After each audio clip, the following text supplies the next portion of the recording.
Uangnya yang sekarang itu 100.000 hanya bernilai 50.000 aja.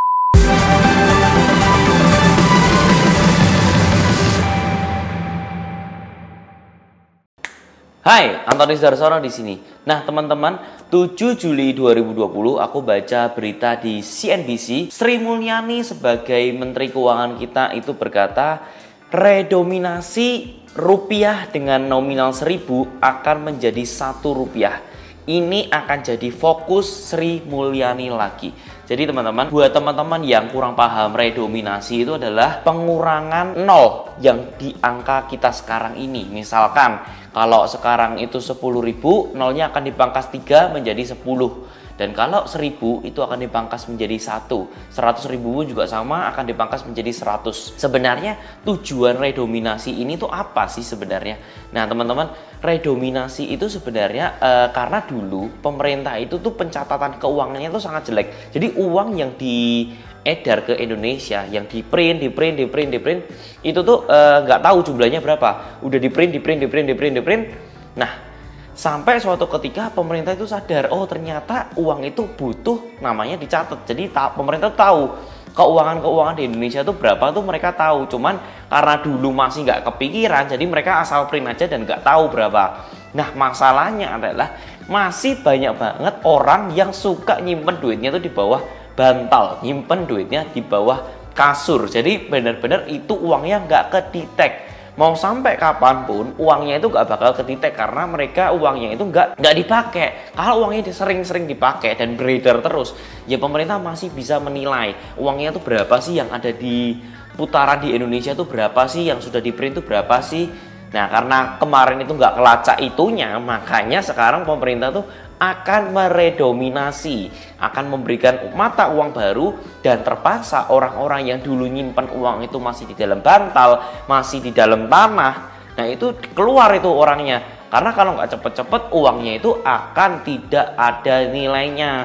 Nah teman-teman, makanya di masa-masa itu akan ada banyak orang yang dulunya nggak pernah nyimpan uangnya itu di bank, akhirnya keluarin uangnya itu dan taruh di bank. Nah jadi akhirnya semua itu bisa kelacak dan pemerintah pun memulainya semuanya itu dari awal lagi.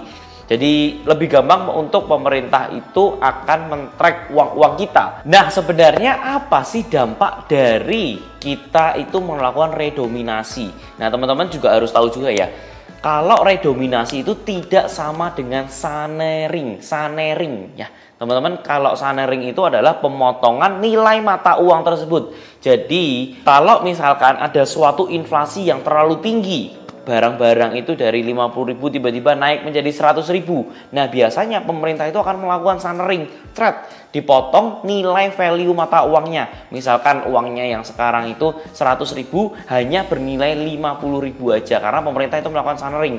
Nah, itu akan memperlambat jalur inflasinya. Jadi kalau misalkan inflasi udah terlalu tinggi, itu kita bisa sanering tuh, pemerintah bisa sanering supaya mata uang kita itu yaudah jangan terlalu tinggi dong gitu loh. Misalkan dari cabai misalkan harganya cuma 20.000 per kilo, nah tiba-tiba naik jadi 100.000, semua barang ikut naik. Nah pemerintah bisa tuh nilai uang 100.000 itu sebenarnya dipangkas sama pemerintah, enggak, nilai 100.000 mu sebenarnya bervalue 50.000 gitu loh. Nah tapi biasanya kalau pemerintah melakukan ini biasanya pasti akan didemo habis-habisan dan pemerintah akan chaos gitu loh, karena orang-orang yang punya tabungan minim tiba-tiba uangnya jadi setengah. Apalagi orang-orang yang punya tabungan itu orang terkaya nomor 1, orang terkaya nomor 2, tiba-tiba tabungannya dipangkas jadi setengah, ya pasti emosi semua gitu loh. Itu pasti akan ada gejolak ekonomi dan pastinya akan chaos suatu negara. Nah pastikan sanering itu tidak sama dengan redominasi, karena redominasi itu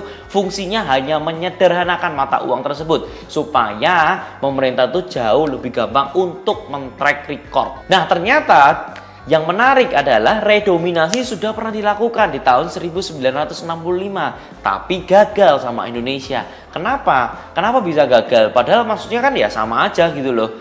Nah karena gini teman-teman, edukasi ke masyarakat itu tidak sampai. Nah kalau tidak sampai, mereka tuh akan pikir uangnya jauh lebih kecil gitu loh. Teman-teman bisa dibayangin gak sih, kalau misalkan kita biasa beli harga 100.000, sekarang cuma keluarin tuh 100. Nah emang sih sebenarnya itu sama gitu loh, artinya sama, tapi masih banyak orang-orang yang nggak paham akan hal itu gitu loh. Jadi kayak biasanya mereka beli bakso lah, katakan kita kan beli bakso harganya 20.000 per 17.000 per mangkok, tiba-tiba karena ada redominasi itu angkanya jadi 17. Nah biasanya si tukang bakso ini nggak ngerti, nggak terlalu paham gitu, tiba-tiba dari 17 dinaikkan jadi 20.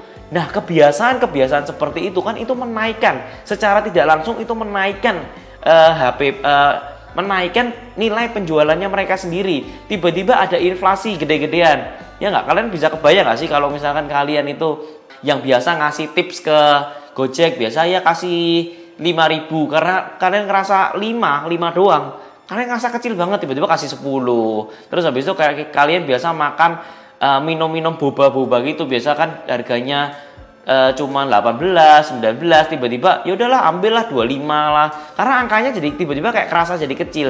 Nah hal-hal itu yang sebenarnya itu sangat-sangat berpengaruh sama orang-orang bawah, orang-orang kalangan bawah di Indonesia. Ini bisa kalau edukasinya kurang tepat akan terjadi inflasi gila-gilaan. Orang-orang akan merasa murah. Nah, mereka nggak sadar mereka spend lebih tinggi karena mereka tidak paham dengan nilai yang mereka keluarkan dan mereka akan jadi bias. Nah, biasanya apa yang terjadi kalau misalkan semua orang tiba-tiba melakukan inflasi? Nah, biasanya orang-orang itu tidak percaya pada nilai rupiah. Orang-orang akan beralih, mereka akan beli emas, mereka akan beli properti, dan ini akan menjadi peluang. Ketika semua orang itu tidak percaya pada rupiah, bisa jadi properti itu akan melambung tinggi karena orang-orang sudah tidak percaya pada rupiah lagi. Mereka lebih prefer daripada uangnya kepangkas karena inflasi, karena orang-orang kurang edukasi dan pemerintah masih belum bisa edukasi pasar dengan bagus. Properti itu akan melambung jauh lebih tinggi dan ini adalah momentum kalian, teman-teman. Kalian tahu ini adalah kesempatan yang sangat-sangat luar biasa ketika market sedang crash, properti banyak banget yang undervalue dan teman-teman tahu kalau akan ada redominasi dan pemerintah masih belum bisa edukasi pasar dengan bagus, ini akan menjadi kesempatan kalian untuk melambungkan nilai properti kalian dan kalian akan menjadi sangat kaya raya karena secara tidak langsung properti kalian itu, kalau misalkan kalian ya ingat ya, kalau misalkan bakso biasa 17.000 tiba-tiba jadi 20.000, itu kan ada kenaikan kurang lebih sekitar 15%. Nah bayangin aja teman-teman, kalau kalian punya properti dengan harga 1 miliar, secara tidak langsung properti kalian juga akan naik 10-15%, kurang lebih jadi 1,1 M atau 1,15 miliar, dan itu kenaikannya cukup signifikan karena adanya redominasi, teman-teman. Nah, teman-teman, buat teman-teman yang belum invest, this is the right time, teman-teman. Ini aku nggak bohong, karena ini banyak banget yang nawarin aku properti murah banget. Dan jika teman-teman invest dari sekarang, percayalah 5 tahun lagi properti kalian itu akan berkembang to the moon, benar-benar tinggi banget. Karena ini akan menjadi peluang kalian untuk kalian meningkatkan uang kalian, bukan menghilangkan uang kalian. Kalau kalian saving itu berarti kalian menghilangkan uang kalian, karena secara tidak langsung uang yang kalian masukkan ke deposito akan selalu kalah dengan namanya inflasi. Dan teman-teman, apalagi kalau ada redominasi, ketika uang kalian itu kalian beli, inflasi lebih tinggi, kalian nilainya itu akan berkurang. Tapi kalau di properti, ketika ada inflasi, properti itu akan jauh melambung lebih tinggi. Dan itu akan menjadi momentum kalian untuk bisa menjadi investor properti. Nah teman-teman, jika kalian suka dengan video kali ini, please kalian klik tombol like supaya banyak orang yang bisa tahu akan properti, bisa tahu akan investasi. Nah teman-teman, jika kalian suka, kalian juga bisa like, komen, dan subscribe video kali ini. Oke teman-teman, thank you for watching and I'll see you in the next video. See ya guys!